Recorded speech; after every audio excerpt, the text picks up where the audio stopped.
Yes, మీరు చెప్పండి sir Ramnath గారు. ఏంటి ఉద్యోగస్తుల పరిస్థితి ఏంటి? పాపం వాళ్ళు ఉన్నత చదువులు చదివి ఉన్నతమైనటువంటి పొజిషన్లో ఉండి ప్రజాసేవలో నిమగ్నము ఉండి సమాజంలో ఒక గుర్తింపు గౌరవం పొంది ఉన్నటువంటి వారిని ఈ రకంగా చంద్రబాబు నాయుడు గారు ఓట్లేయించుకుని మోసం చేసిన తీరుపైన ఏం చెప్తారు?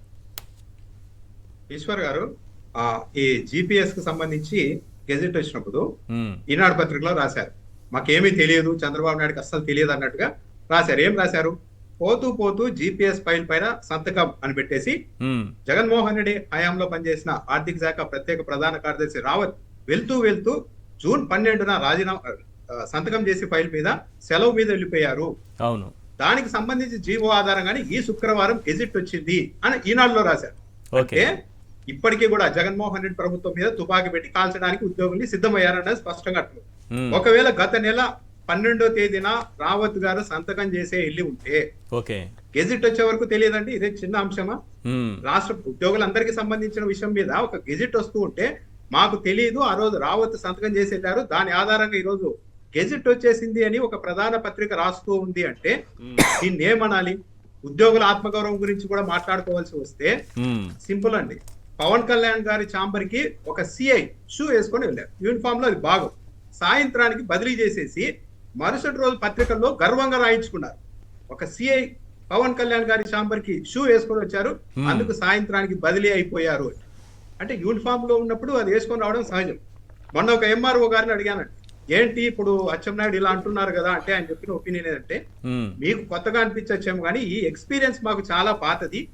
గతంలో 2014 నుండి 2019 వరకు తెలుగుదేశం పార్టీ అధికారంలో ఉన్నప్పుడు కూడా తెలుగుదేశం పార్టీ కార్యకర్తలు డైరెక్ట్ గా ఎంఆర్ఓ కార్యాలయానికి వచ్చి మా ఎదురుగా మేము ఇంకా చెప్పగానే కూర్చొని పలానా పని చేసి పెట్టండి సార్, మేము తెలుగుదేశం పార్టీ కార్యకర్తలం అనేవాళ్ళు.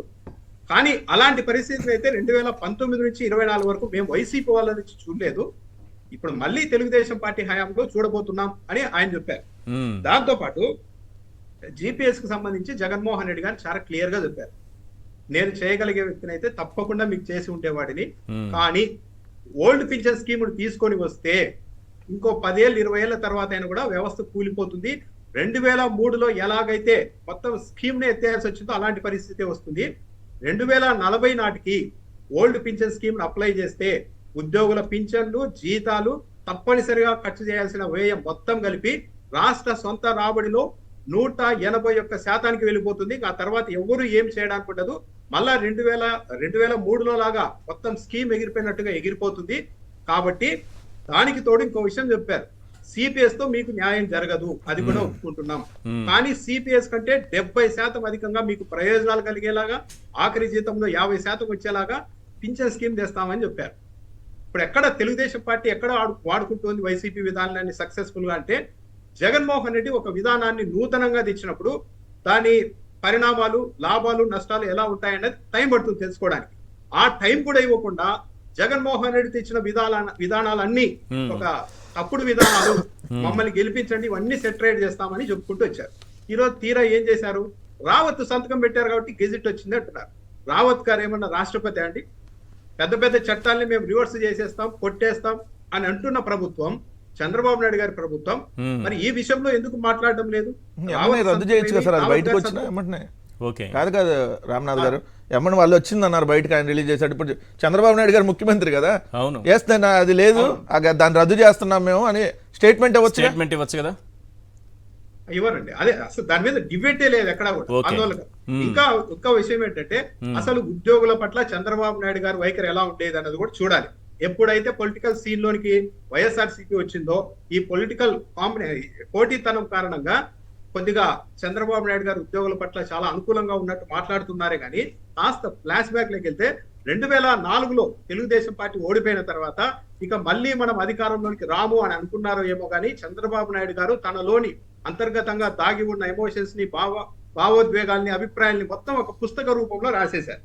ఆ పుస్తకంలో మనసులో మాట ఉద్యోగుల గురించి చెప్పిన కొన్ని వ్యాఖ్యలు మీకు వినిపిస్తాను ఈశ్వర్ గారు. ఆయన చెప్పింది 2004లో, భారతదేశంలో ప్రభుత్వ ఉద్యోగం అనగానే భరోసా శాశ్వతం అన్న భావన కారణంగా ఎవరూ పని చేయడం లేదు అని రాశారు. ఈ ప్రభుత్వంలో కూడా కొత్త ఉద్యోగాలు వస్తాయి కానీ అవి శాశ్వతం కానే కాదు, జవాబుదారీతనం లేని శాశ్వత ఉద్యోగాల్ని కొనసాగించకూడదు అని రాశారు. ఏ ఉద్యోగి తన ఉద్యోగం శాశ్వతమన్న భావనతో ఉండకూడదు, అప్పుడే పనిచేస్తారు. మితిమీరిన ఉద్యోగుల జీతభత్యాలే రాష్ట్ర ఆర్థిక పరిస్థితికి గుదిబండగా మారాయి అని కూడా రాశారు. ఈ ఎంప్లాయీస్ అందరికి మళ్ళీ ఒక కాపీ పంచి పెడతాను సార్ నేను.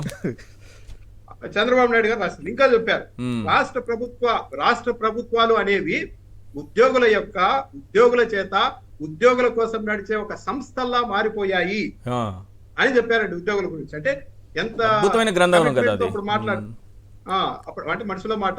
ఆ తర్వాత దాని మీద చాలా టీడీపీ వాళ్ళు పశ్చాత్తాపడ్డారు, అనవసరంగా ఈ బుక్కులు రాసేసి మొత్తం మనం బయట పెట్టుకున్నామని. కానీ అవన్నీ నిజాలు. చంద్రబాబు నాయుడు గారి భాగవతంలో మహాభారతంలో ఇది ఉద్యోగ పర్వం. అవును, 18 పర్వాలు ఇది ఒక పర్వం. ఆ నిరుద్యోగ భృతి గురించి తీసుకుంటే ఆ నిరుద్యోగ భృతి ఎలా ఉందంటే 2018 అక్టోబర్ లో ఇంప్లిమెంట్ చేస్తామని చెప్పారు. 2018 అప్పుడు అధికారంలోకి వచ్చాం. అంటే ఆఖరి 6 నెలలు తొలుత 12 లక్షల మందికి ఇస్తామన్నారు. ఆ వెంటనే దాన్ని 1,62,000 మందికి కుదించారు. ఆ తర్వాత బడ్జెట్ లో విడుదల చేసిన నిధులు కేవలం 40 కోట్లు. మేము నిరుద్యోగ భృతి ఇచ్చామని చెప్పారు. ఆ నిరుద్యోగ భృతి ఎలా ఉంది అంటే గత ఒక వారం 10 రోజులుగా రాయలసీమ ఎడిషన్లలో కొన్ని 2 పత్రికలు ప్రధానంగా ఏం రాస్తున్నాయంటే, రాయలసీమలో ఈసారి జూన్ జూలైలో సగటు కంటే అధిక వర్షపాతం నమోదైంది అని రాస్తూ ఉన్నారు రెగ్యులర్ గా. ఈ పేపర్ ని చదివిన ప్రతి ఊర్లో వాళ్ళు, అరే మనకి రాలేదే కానీ రాయలసీమ జిల్లాలో అధిక వర్షపాతం అంటే మన ఊర్లో మాత్రమే రాలేదేమో, మిగిలిన గ్రామాల్లో అంతా వర్షాలు పడుతుందేమో అన్న ఒక అభిప్రాయానికి లోనవుతుంది. అప్పట్లో నిరుద్యోగ భృతి విషయంలో కూడా అందరూ అంటే మనకి మాత్రమే రాలేదేమో, మన పక్కింటోడికి మన ఫ్రెండ్స్ అందరికీ వచ్చిందేమో అనుకున్నారు. కానీ ఎవరికీ రాకుండా సమర్థవంతంగా ముందుకు తీసుకెళ్లారు. ఇది జగన్మోహన్ రెడ్డి ప్రభుత్వం కాస్త నిజాయితీగా చెప్పింది. GPS మాత్రమే ఇప్పుడు అమలు చేయగలుగుతాం, ఓల్డ్ పింఛన్ స్కీమ్ కు వెళ్ళడం సాధ్యం కాదు అని. కానీ ఆ రోజు మాత్రం మేము వస్తే అన్ని చేసేస్తామని చెప్పి ఉద్యోగులను అలా మభ్యపెట్టారు. ఈ రోజు వాళ్ళు ఆలోచించుకోవాలి.